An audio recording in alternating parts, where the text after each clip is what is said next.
আসসালামু আলাইকুম আমার বাংলাদেশি ভাই বোনেরা, যারা কাজ করতে ইচ্ছুক, প্রফেশনাল, বিশেষ করে আপনার বিভিন্ন স্পেশাল সেক্টরে, আমাদের ইটালিতে আগামী 28 সাল পর্যন্ত টোটাল আমাদের 6,40,000 লোকের প্রয়োজন।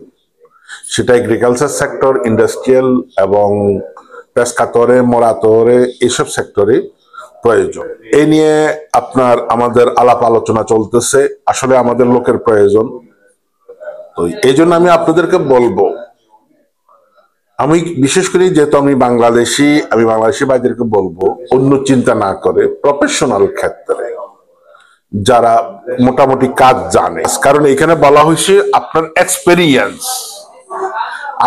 এক্সপিরিয়েন্স ছাড়া আপনার এখানে কাজে নেবে না। ইন্ডাস্ট্রিয়াল এবং এগ্রিকালচার ক্ষেত্রে আপনার, যেমন এগ্রিকালচার ক্ষেত্রে হলো আপনার 32,400 ইমিগ্রেন্ট প্রয়োজন, ইন্ডাস্ট্রিয়াল ক্ষেত্রে হলো 2,56,300 এবং বিভিন্ন সার্ভিসের ক্ষেত্রে 3,51,100, টোটাল 6,40,000 লোকের প্রয়োজন।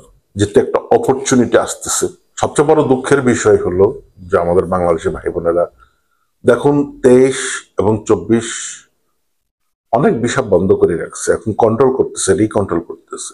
তার একটা মাত্র কারণ, যারা আপনারা ইমিগ্রেশনে কাজ করেন ভাইয়েরা, সঠিক ইনফরমেশন দিয়ে আপনারা কাজ করেন। 70% নলস্তা আপনার নকল, ফালস। সর্বশেষ জুলাই, যেমন অন্যান্য দেশ, তিউনিজের কথা আমি বলি বা মরক্কোর কথা বলি, এরা এখানে চলে অলরেডি কাজে জয়েন করছে। আর আমাদের বাংলাদেশি অরিজিনাল হওয়ার পরে ভিসা পাচ্ছে না। এমনও দেখা গেছে তার দূর কোনো পুলিত নাই, দিয়ে দিছে জমা, আয় পাইয়ে গেছে, এখন কি কোথায় গেল, এখন তার জবাব দিবেন কি? সব সময় আমি একটি কথা বলে আসছি, যারা ইমিগ্রেশনের কাজ করেন ভাইরা, আপনার গুগল আছে, কম্পিউটার আছে, এখানে চার্জ দিয়ে দেখুন এটা কি বলে। আমাদের কিছু পুরান ইমিগ্রেশন বাইরেদের কথা বলি, যেমন সানাতরিয়ার সময় বারবার বলছে সিঙ্গেলে 20,000, আর যদি ফ্যামিলি একজন বেশি কারিগরে থাকে 27,000। না, ওনারা 20,000 দিয়ে করে দিবে। তো কি হয়েছে? শত শত লোক সৌজন্য পায় নাই।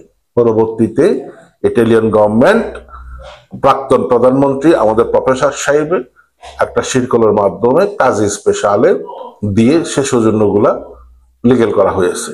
এই যে হয়রানি, প্যারেশানি, এগুলো না করে যে পড়ুন।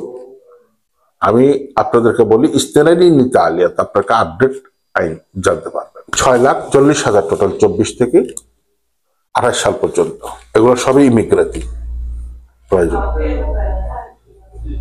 আশা করি আপনারা সুন্দর করে ডিসিশন নেবেন। আল্লাহ হাফেজ।